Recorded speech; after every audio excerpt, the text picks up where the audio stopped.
Amidst the growing concern that American college graduates enter the workforce owing more in loans that are out of proportion with their earning potential, we must demand a better funding model. Adam Davidson did a wonderful article in the New York Times where he studied the then versus the now of American living. 40 years ago, in the mid-1970s, the median American family income was about $13,000 a year.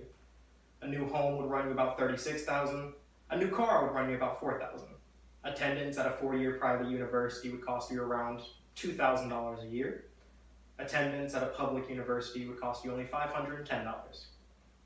Translated into today's money, that rounds out to a family income of about $62,000, a house for $174,000, a car for $21,000, attendance at a private university for around $10,000, and attendance at a public university at $2,500 a year. Nowadays, however, things have changed. The median income for a family hasn't gone up that much, rounding out to about $64,000. The price of housing has gone up almost two-thirds of its original amount at $70,000. Car prices have kept fairly steady throughout the years. However, when you look at the numbers for private and public universities, they've almost tripled. A private university will run you $30,000 a year, whereas a public university will run you $9,000 a year. So what happened? Why does it cost so much now? Well, first let's look at the amenities race. Now, everyone knows that colleges offer a lot of things to their students. From cafeterias to dormitories to athletic fields, everyone wants to have the best. This leads to almost a surplus of money going into various types of almost extravagant amenities that don't really benefit the student in any way regarding their academic studies. This is more or less just a way to move up in the rankings, as it were. Now let's take a look at private versus public schools. Private school charges can be looked at almost as though an airline or a nightclub. Paul Norman, a promoter of a dance club in London, says he faces much the same challenges as your typical private university does. The appeal to new customers are based on who's already there, and no one wants to go to a nightclub where everyone is exactly the same as them. They want to meet new people, better people, attractive people. So what Paul Norman does is he admits women for free and offers free drinks to draw customers. This is in an effort to draw more funding in by making it advantageous for the average customer to come based off of whereas they might not get the same deal at another nightclub. Private universities do much the same thing by offering substantial financial aid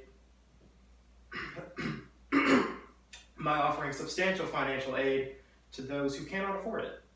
For instance, at Stanford University, if you or your parents don't make over $65,000 a year, your parents aren't expected to contribute to your college fund. Whereas if you make around $125,000 a year, your parents are going to be covering most, if not all, of the cost. Public schools, however, are a little different. The biggest issue facing public universities is the lack of state funding. Sandy Braun, a senior at the Urban Institute in Washington, D.C., did a study where she found that in 2001 and 2002, public universities received 44 to 62% of their funding from the state level. Only a decade later, both of these numbers have decreased to 27 to 51%. That's a serious drop in state funding. But how does that affect us? Why should we care if colleges aren't making enough money? Why should we have to make that up? Well, everyone knows that a degree is only as good as the job it can get you. However, with more and more students traveling to college and with more and more jobs requiring college education, students aren't able to get the same quality of education for the amount of money they're putting in. They go and they get their degree, and when they get out of college, a substantial portion of the population already has that same degree, that same experience, and they've just paid several $1,000s to get it. That's evened the playing field a little bit, but how on earth are they supposed to pay that back if they can't get a job? This leads me to my last point, the societal concerns. Why we should do something about this. According to the U.S. Department of Education, the cost of college tuition has increased by 6.5% yearly. This means by 2030, the annual cost of attendance at a university will be around $44,000. For a 4-year institution, that means you're going to be paying upwards of $200,000 just for attending. Richard Burkhauser and Jeff Larrymore, both of these professors at the professors of policy analysis at Cornell University, have found that a substantial amount of Americans aren't going to be making the same amount of money as they are today in 2030. Essentially, what I'm saying is the annual income of the American family isn't going to increase in 2030. It's going to decrease.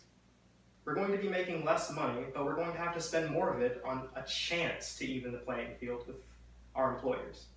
So we must absolutely defend the rights of our American people, allowing them to get jobs, allowing them to have a chance to succeed in the world by demanding a better funding model for our students.